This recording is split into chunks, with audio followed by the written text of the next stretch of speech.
The NSA spent years and hundreds of millions of dollars developing cyber weapons so powerful they could compromise any Windows computer on the planet without the target doing anything at all. Then those weapons were stolen. Then they were posted on the internet for anyone to download.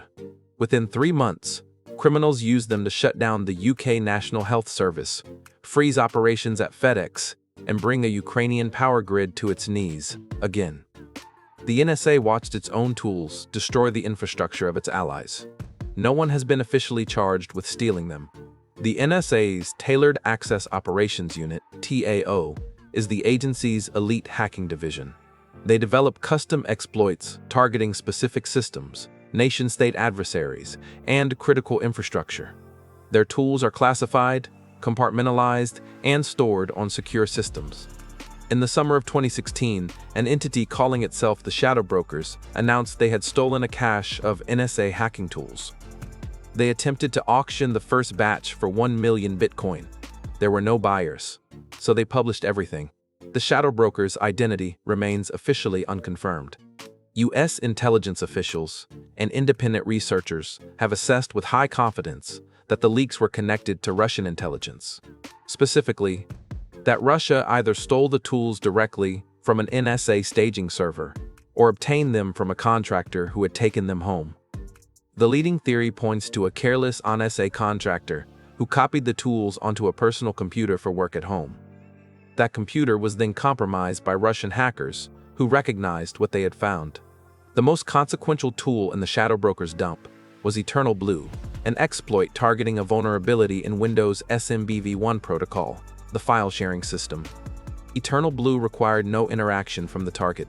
An attacker on the same network, or if SMB was exposed to the internet, anywhere on the internet, could remotely execute code on any unpatched Windows machine. Microsoft had been informed of the vulnerability by the NSA shortly before the leak and released a patch in March 2017. Millions of machines were not patched. The attack surface was enormous. In May 2017, North Korea's Lazarus Group weaponized EternalBlue into WannaCry, ransomware that spread itself automatically across networks without any user interaction.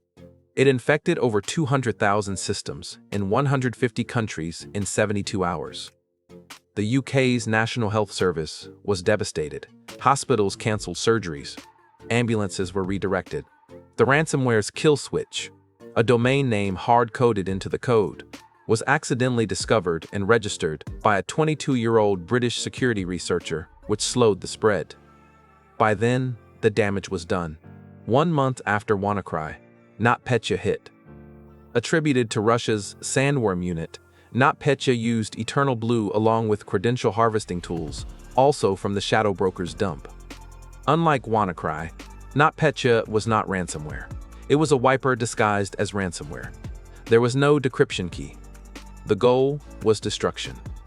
NotPetya spread from Ukrainian accounting software to global supply chains, costing Maersk, FedEx, Merck, and others a combined $10 billion in damages.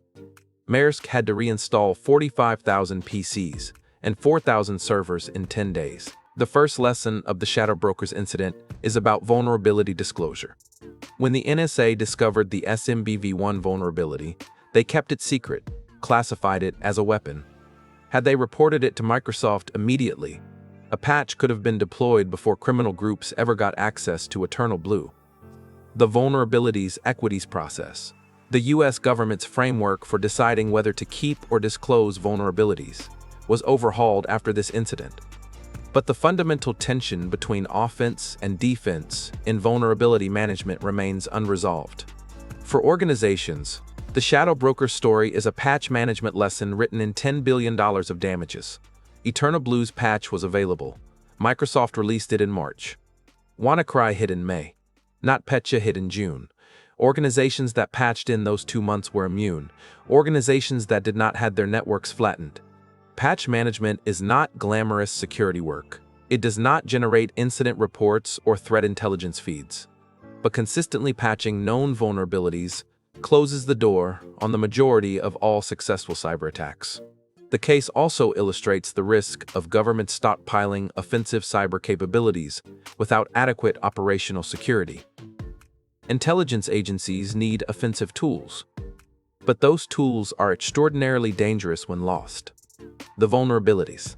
Equity's process now includes stricter protocols for where classified tools are stored and who can access them. But the fundamental risk that powerful cyber weapons can be stolen and repurposed is structural. There is no system so secure that it cannot be compromised from inside by a human with authorized access who makes a bad decision. The NSA built EternalBlue to spy on adversaries. It ended up shutting down British hospitals and destroying Ukrainian infrastructure. One stolen tool. Billions of dollars in global damage. If you want to understand the specific Russian unit that weaponized the shadow broker's tools into NotPetya, our video on Sandworm, Russian hackers who blew up a power grid, covers their full operation history and the destructive attacks they have carried out across a decade. These stolen tools did their worst damage in the hands of one Russian unit. If you want to see what they built with them, our video on Sandworm, the Russian hackers who blew up a power grid with software, covers a decade of destruction.